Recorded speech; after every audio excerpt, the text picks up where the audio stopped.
Welcome back to the big board. So this is the second time I've tried recording this video, and mainly because I got a little opinionated and probably the commentary was unreasonable. So partially to do with this game, but partially to do with another game from Compass on the same topic as the Korean War. And so I'm going to skip all that. And let's talk about the end of this. I think we call it the second phase in, the second action phase of turn 6. This is the China intervention scenario.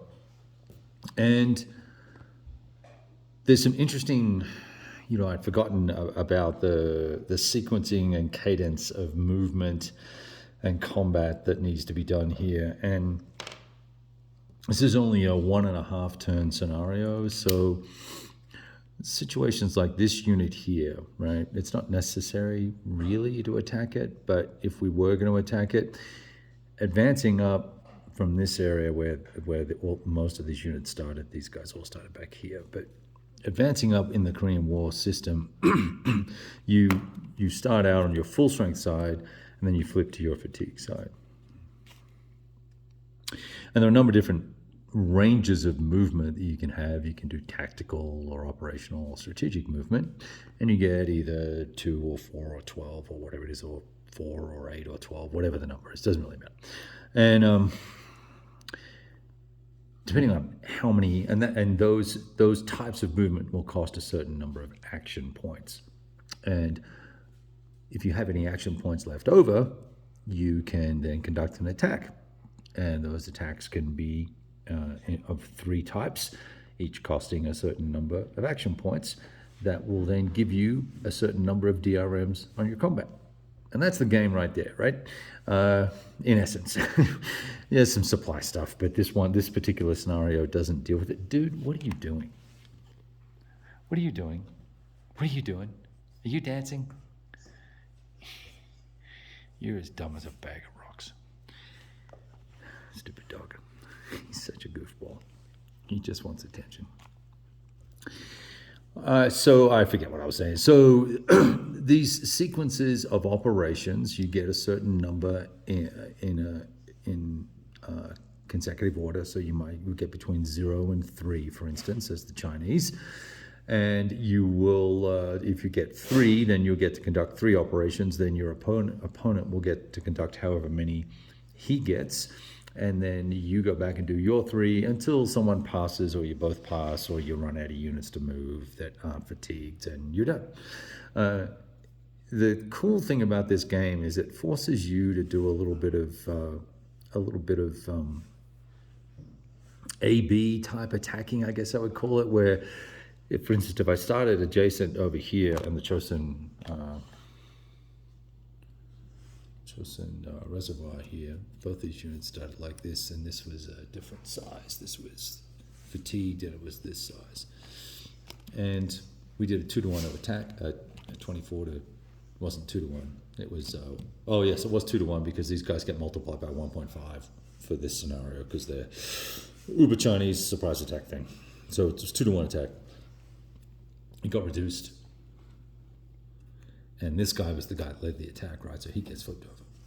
Now, next activation that I have, I could attack with this unit if I wanted to. I had 3 activations in the operations phase, so I could attack with him. And so he attacks. Now this time it's 18 plus 1.5 against this guy, and then we got another result, and I was reduced again. And so now I'm down to I think that's my second last step, right?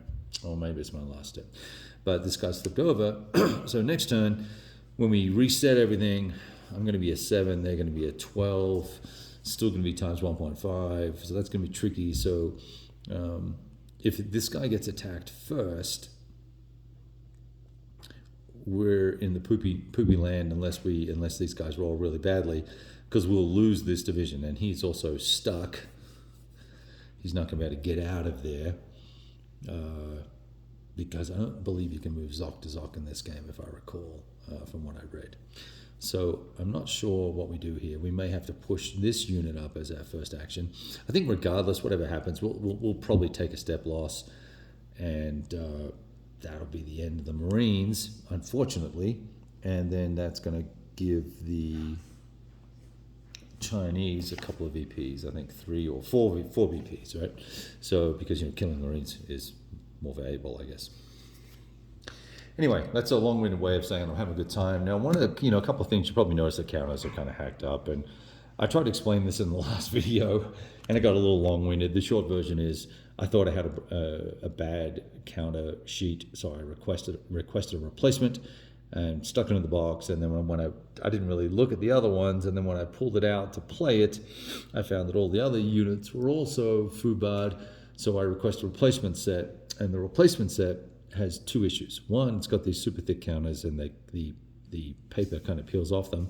And 2, they're actually printed in reverse. So this is the front of the counter. This is the back of the counter. So this should be on the other side because it's the full strength non-fatigue side, and then you flip it over. Now, it doesn't matter, but shit, now I forgot where I took that from. We'll work that out in a minute. So that is just annoying because some units are printed the right way, like this guy. That's the front, that's the back.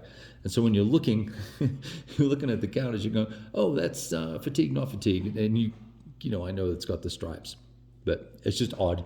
Another thing that I found interesting is the preference for adding all these charts all over the maps. Given that you have all these wonderful charts and multiple copies of them here already, having all this stuff on the map, I guess it's dead space to a certain extent, so you may as well use it, but it just is odd. And that's how the old game was, so I guess they're trying to stay true to it. And now, the final thing is the artwork.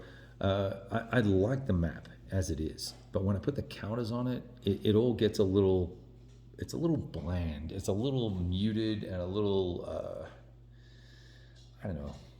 It's hard to read. The hexes are hard to read. It's got the shiny paper too, which I'm not a fan of, but that's okay. But anyway, and it's also got that paper that the ink peels off. But the gameplay is super interesting, and the rule book is really well done. The revisions they've done, the fixes they've made, the cleanup is really good. It's all in full color, lots of explanations. It clocks in, I think, even with all the advanced rules and the index and special rules. It's 40 pages front to back, right? I really like how well done it is, and the scenario book is another 40 pages, but once again, it's bigger fonts, nicer formats, right? So lots of imagery in here as well. Look at those old helos, so cool. Anyway, this is the Korean War. Let's get on with the next phase. Talk to you soon.